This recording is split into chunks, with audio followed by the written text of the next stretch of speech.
شروع کرتا ہوں اللہ تعالیٰ کے نام سے جو بڑا مہربان نہایت رحم والا ہے۔ اور حرام کی گئیں شوہر والی عورتیں مگر وہ جو تمہاری ملکیت میں آ جائیں۔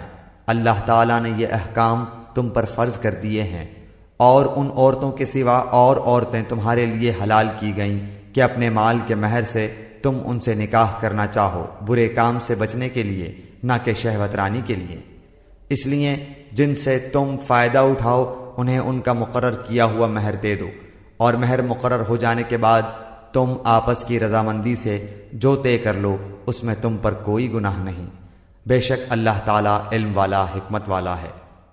اور تم میں سے جس کسی کو آزاد مسلمان عورتوں سے نکاح کرنے کی پوری وسعت و طاقت نہ ہو تو وہ مسلمان لونڈیوں سے جن کے تم مالک ہو اپنا نکاح کر لے۔ اللہ تمہارے اعمال کو بخوبی جاننے والا ہے۔ تم سب آپس میں ایک ہی تو ہو، اس لیے ان کے مالکوں کی اجازت سے ان سے نکاح کر لو، اور قاعدے کے مطابق ان کے مہر ان کو دو۔ وہ پاک دامن ہوں، نہ کہ اعلانیہ بدکاری کرنے والیاں، نہ خفیہ آشنائی کرنے والیاں۔ پس جب یہ لونڈیاں نکاح میں آ جائیں پھر اگر وہ بے حیائی کا کام کریں تو انہیں آدھی سزا ہے، اس سزا سے جو آزاد عورتوں کی ہے۔ کنیزوں سے نکاح کا یہ حکم تم میں سے ان لوگوں کے لیے ہے جنہیں گناہ اور تکلیف کا اندیشہ ہو، اور تمہارا ضبط کرنا بہت بہتر ہے، اور اللہ تعالیٰ بڑا بخشنے والا اور بڑی رحمت والا ہے۔ اللہ تعالیٰ چاہتا ہے کہ تمہارے واسطے خوب کھول کر بیان کرے اور تمہیں تم سے پہلے کے نیک لوگوں کی راہ پر چلائے اور تمہاری توبہ قبول کرے، اور اللہ تعالیٰ جاننے والا حکمت والا ہے۔ اور اللہ چاہتا ہے کہ تمہاری توبہ قبول کرے، اور جو لوگ خواہشات کے پیروں ہیں وہ چاہتے ہیں کہ تم اس سے بہت دور ہٹ جاؤ۔ اللہ چاہتا ہے کہ تم سے تخفیف کر دے کیونکہ انسان کمزور پیدا کیا گیا ہے۔ اے ایمان والو، اپنے آپس کے مال ناجائز طریقے سے مت کھاؤ مگر یہ کہ تمہاری آپس کی رضامندی سے ہو، خرید و فروخت، اور اپنے آپ کو قتل نہ کرو، یقیناً اللہ تعالیٰ تم پر نہایت مہربان ہے۔ اور جو شخص یہ نافرمانیاں، سرکشی اور ظلم سے کرے گا تو ان قریب ہم اس کو آگ میں داخل کریں گے، اور یہ اللہ پر آسان ہے۔ اگر تم ان بڑے گناہوں سے بچتے رہو گے جن سے تم کو منع کیا جاتا ہے تو ہم تمہارے چھوٹے گناہ دور کر دیں گے اور عزت و بزرگی کی جگہ داخل کریں گے۔ اور اس چیز کی آرزو نہ کرو جس کے باعث اللہ تعالیٰ نے تم میں سے بعض کو بعض پر بزرگی دی ہے۔ مردوں کا اس میں سے حصہ ہے جو انہوں نے کمایا، اور عورتوں کے لیے اس میں سے حصہ ہے جو انہوں نے کمایا، اور اللہ تعالیٰ سے اس کا فضل مانگو، یقیناً اللہ ہر چیز کا جاننے والا ہے۔ ماں باپ یا قرابت دار جو چھوڑ مریں اس کے وارث ہم نے ہر شخص کے مقرر کر دیے ہیں، اور جن سے تم نے اپنے ہاتھوں معاہدہ کیا ہے انہیں ان کا حصہ دو، حقیقتاً اللہ تعالیٰ ہر چیز پر حاضر ہے۔ مرد عورتوں پر حاکم ہیں اس وجہ سے کہ اللہ تعالیٰ نے ایک کو دوسرے پر فضیلت دی ہے، اور اس وجہ سے کہ مردوں نے اپنے مال خرچ کیے ہیں۔ پس نیک فرما بردار عورتیں خاوند کی عدم موجودگی میں بحفاظت الہی نگہداشت رکھنے والیاں ہیں، اور جن عورتوں کو نافرمانی اور بد دماغی کا تمہیں خوف ہو انہیں نصیحت کرو، اور انہیں الگ بستروں پر چھوڑ دو، اور انہیں مار کی سزا دو۔ پھر اگر وہ تابعداری کریں تو ان پر کوئی راستہ تلاش نہ کرو، بے شک اللہ تعالیٰ بڑی بلندی اور بڑائی والا ہے۔ اگر تمہیں میاں بیوی کے درمیان آپس کی ان بن کا خوف ہو تو ایک منصف مرد والوں میں سے اور ایک عورت کے گھر والوں میں سے مقرر کرو۔ اگر یہ دونوں صلح کرانا چاہیں گے تو اللہ دونوں میں ملاپ کرا دے گا، یقیناً اللہ تعالیٰ پورے علم والا، پوری خبر والا ہے۔ اور اللہ تعالیٰ کی عبادت کرو اور اس کے ساتھ کسی کو شریک نہ کرو، اور ماں باپ کے ساتھ سلوک و احسان کرو، اور رشتہ داروں سے اور یتیموں سے اور مسکینوں سے اور قرابت دار ہمسائے سے اور اجنبی ہمسائے سے اور پہلو کے ساتھی سے اور راہ کے مسافر سے اور ان سے جن کے مالک تمہارے ہاتھ ہیں، غلام کنیز۔ یقیناً اللہ تعالیٰ تکبر کرنے والوں اور شیخی خوروں کو پسند نہیں فرماتا۔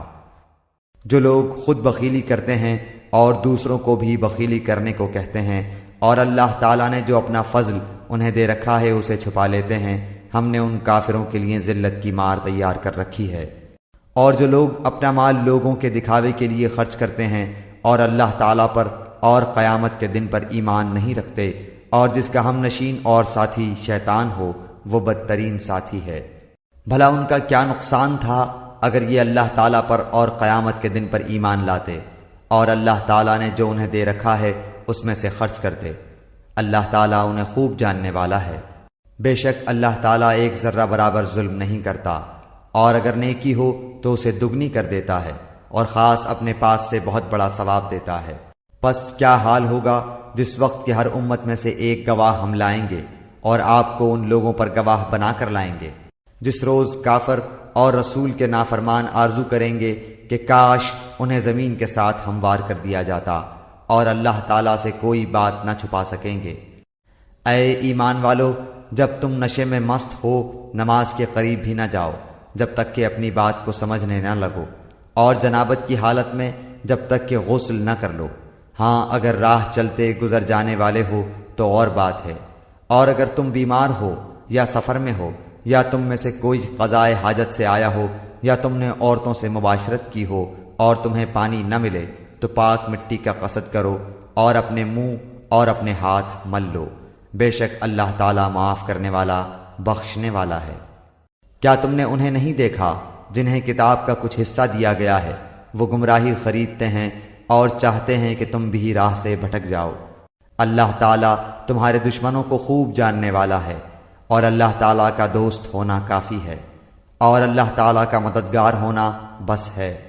بعض یہود کلمات کو ان کی ٹھیک جگہ سے ہیر پھیر کر دیتے ہیں اور کہتے ہیں کہ ہم نے سنا اور نافرمانی کی، اور سن اس کے بغیر کہ تو سنا جائے اور ہماری رعایت کر، لیکن اس کہنے میں اپنی زبان کو پیچ دیتے ہیں اور دین میں طعنہ دیتے ہیں۔